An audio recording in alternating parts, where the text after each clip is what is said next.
You are the left, and you were a prisoner to the extreme left. Yep. But you had folks on the left that were introducing some things when we got in the whole transgender issue, and they were talking about bathrooms, or they were talking about males transitioning to females and competing against girls in sports and stuff like that. These are less than 1% of the population. I understand that. But you know what? Prepare to be thrown for a wild journey in today's story. When legendary ESPN commentator Stephen A. Smith made an appearance on The View not long ago, things quickly became heated. Stephen A. is someone who isn't afraid to say what's on his mind. Even before the show began, the panelists from The View weren't holding back, setting the stage for an angry, unedited debate.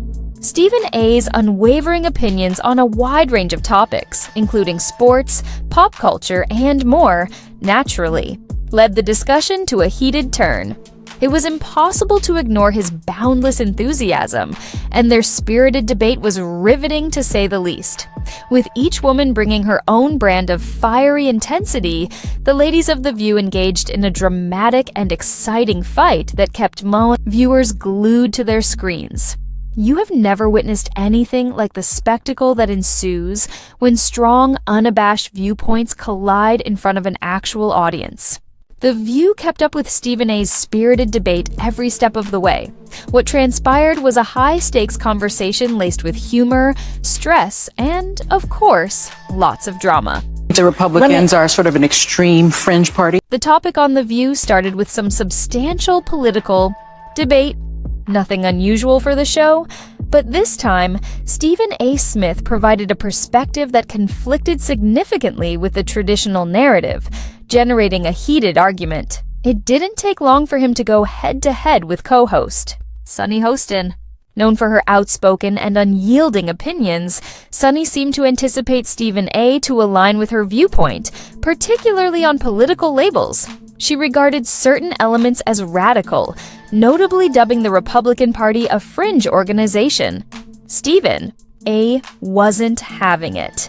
Without hesitation, he pushed back with intensity, making it apparent that he disagreed with her depiction.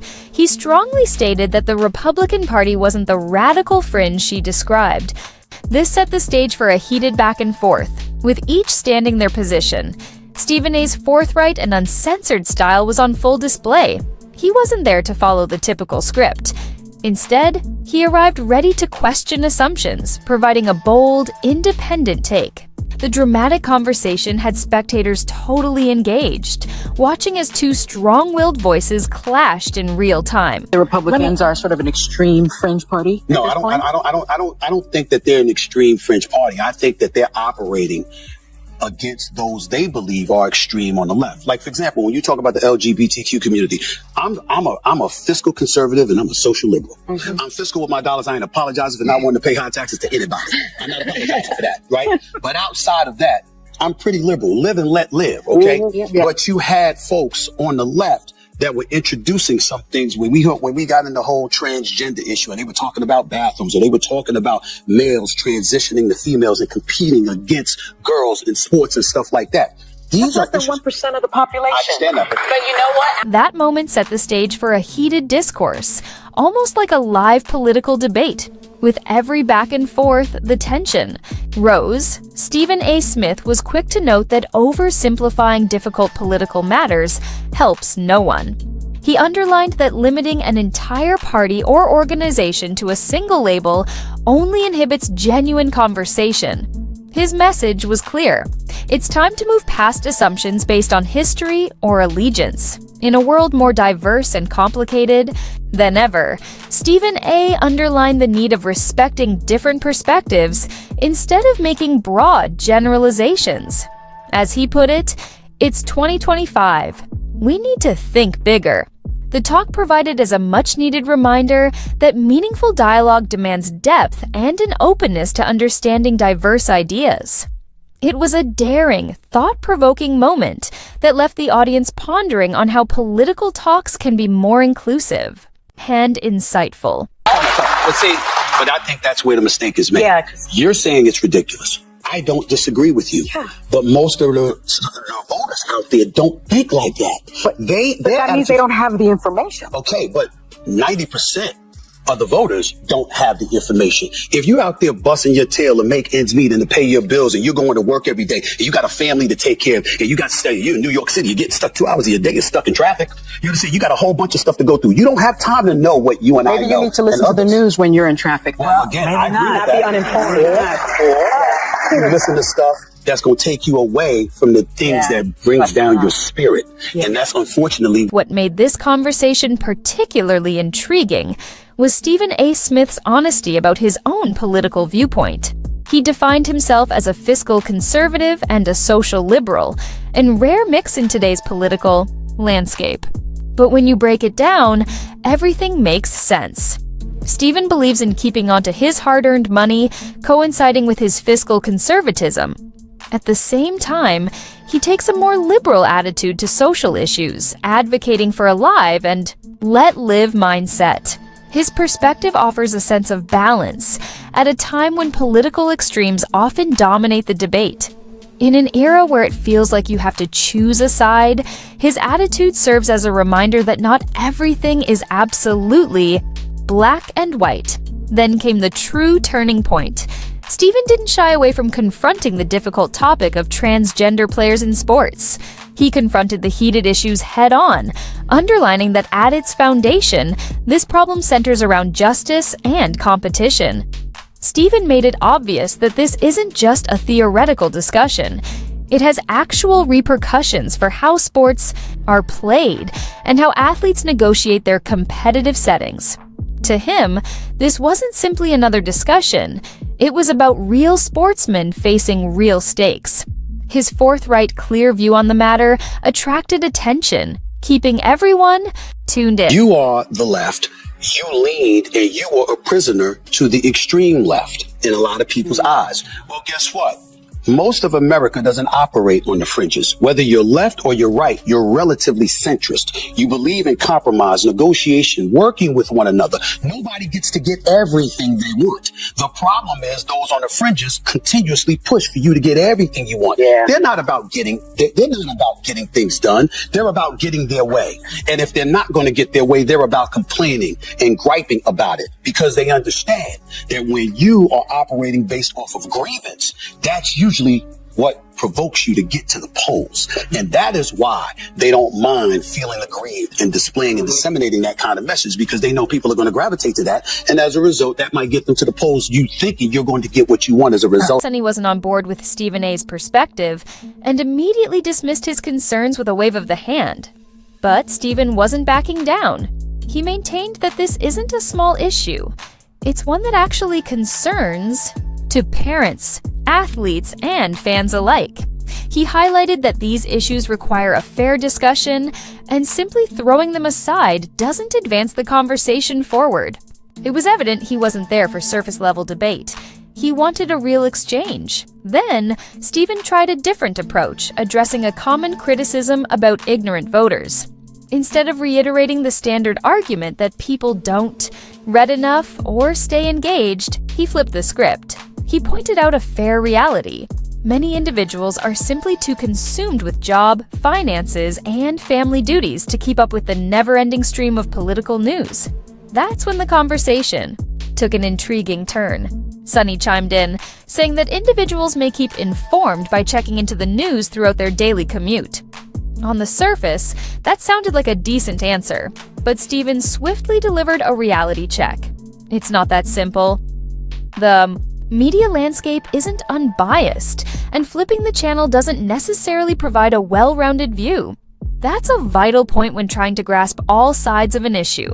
Bias appears in every part of the media, making it tougher to differentiate fact from opinion. I don't think that they're an extreme fringe party. I think that they're operating against those they believe are extreme on the left. Like, for example, when you talk about the LGBTQ community, I'm a fiscal conservative and I'm a social liberal. Mm-hmm. I'm fiscal with my dollars. I ain't apologizing for not wanting to pay high taxes to anybody. I'm not apologizing for that, right? But outside of that, I'm pretty liberal. Live and let live, okay? Mm-hmm. Yeah. But you had folks on the left that were introducing some things when we got in the whole transgender issue, and they were talking about bathrooms, or they were talking about males transitioning to females and competing against girls in sports and stuff like that. These Less are than issues. 1% of the population. I understand that, but you know. Just when it appeared the conversation couldn't get more intriguing, Stephen A. and Sunny dove into the topic of Hispanic voting habits. Sunny expressed astonishment over why many Latino men supported Trump, claiming their votes were mainly motivated by illegal immigration. But Stephen pushed back. He broke it down, emphasizing that no group is monolithic. Voting patterns are impacted by a multitude of factors, not simply a single issue. He pointed out the mistake in oversimplifying ethnic groupings and their political choices, stating that such assumptions neglect the deeper realities that impact individual decisions. Stephen made it evident that Latino voters, like any other population, had various opinions. Reducing their political stance to immigration alone is erroneous. He underlined that economic considerations, cultural beliefs, and other variables all play a role in molding their judgments. His pushback to these oversimplified narratives offered a vital element of subtlety to the discussion. It was a poignant reminder that categorizing an entire group's political opinions based on one subject or caricature overlooks the depth of their experiences and viewpoints. However, 55% of Latino men voted for Trump. Why do you think that happened? Well, I think that economically, they were looking at things. First of all, you've got, in this country, you've got Cubans, Mexicans, Puerto Ricans, Guatemalans, Venezuelans, Colombians, et cetera, et cetera. And if you talk to the Hispanic community, depending on who you're talking to, they think differently. The Cubans think differently than the Dominicans. The Dominicans think different than Colombians. To some, the economy was a priority. To some, believe it or not, it was the border. You had some folks within the Hispanic populace that were encouraging the borders to be closed. I'm Puerto Rican, right? So the Hispanic community is not a monolith. I agree with you. And a lot of, I think, people that are of Hispanic origin from, let's say, South America or Central America, they're willing to close the door behind. Stephen A. also highlighted the diversity among the Latino population, highlighting that backgrounds matter. Whether someone is Cuban, Puerto Rican, Mexican, or from another ancestry, these disparities impact their viewpoints and voting choices. It was a stark reminder that entire groups can't be painted with a wide brush. Each individual's ideas are molded by their own history, culture, and personal experiences. Stephen pointed out how the media often simplifies difficult topics, reducing entire communities to one-dimensional storylines. This, he said, fails to convey the genuine complexity of real life. The Latino community, like any other, is not a monolith. Political decisions are impacted by a number of elements much beyond a single subject like immigration. Economic concerns, cultural beliefs, family dynamics, and personal experiences all have a part in molding voting behavior. His outspoken position served as a reminder that oversimplified narratives in the media do a disservice to the richness of people's lives and the diversity of their viewpoints. While it's simple to present a one-size-fits-all storyline, Stephen made it apparent that this approach misses the mark. True understanding comes from grasping the intricacies that define people's lived experiences, and moving beyond broad generalizations is crucial to embracing the diversity within every group. You don't think like that. That means they don't have the information. Okay, but 90% of the voters don't have the information. If you're out there busting your tail and make ends meet and to pay your bills, and you're going to work every day, and you got a family to take care of, and you got to stay, you're in New York City, you're getting stuck 2 hours of your day, get stuck in traffic. You understand? You got a whole bunch of stuff to go through. You don't have time to know what you and I know. Maybe you need to listen to the news when you're in traffic. Well, again, maybe I not be uninformed. You listen to stuff that's going to take you away from the things that brings down your spirit. And that's unfortunately. Stephen A. highlighted a critical point.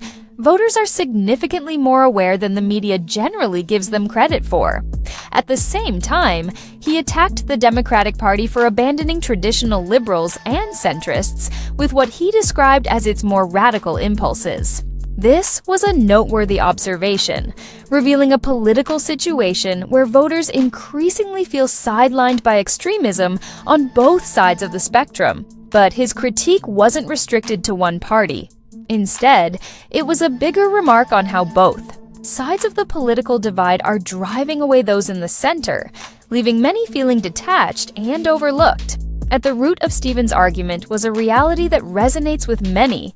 When it comes down to it, people vote with their dollars. Issues including gas prices, rent, and mortgage rates are top considerations for voters.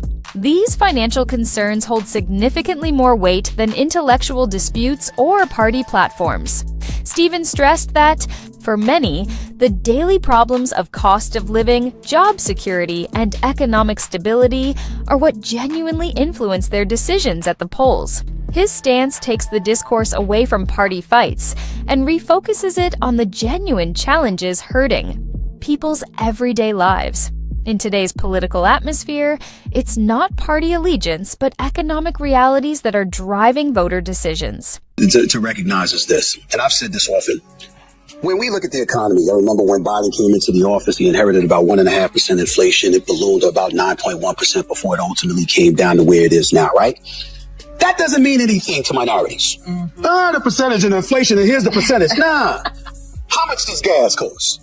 How much does the groceries cost, okay? How much does rent cost? How much does my mortgage cost? That's what folks pay attention to, what's actually in their wallet. I don't know too many minorities that want to trust the system. And so when people speak, although you're right and righteous with your emotion and your righteous indignation, other people are saying we have the right to have righteous indignation when it comes to our pocket, or when it comes to our lifestyle, or when it comes to our environment. If we see crimes in the streets and stuff like that, we see homelessness and it's ballooned, we got a problem with that, and we don't. But this is where the debate took an even deeper turn. Stephen A. underlined that political parties can't merely cater to the extremes. They need to meet the concerns of all people. In today's quickly developing political atmosphere, it's more crucial than ever to address the needs of the whole electorate, not just the loudest voices. According to him, this is the actual difficulty both parties face: how to connect with the silent majority while also acknowledging and engaging with those on the periphery. So, what do you think? Do you agree with Stephen A.'s opinion on how the media oversimplifies narratives and how political parties need to broaden their appeal? Or do you lean more towards Sunny's perspective on keeping folks informed and engaged? Let's chat about it in the comments below. And if this topic got you thinking, don't forget to like, subscribe, and hit that notification bell so you never miss the next one. See you next time.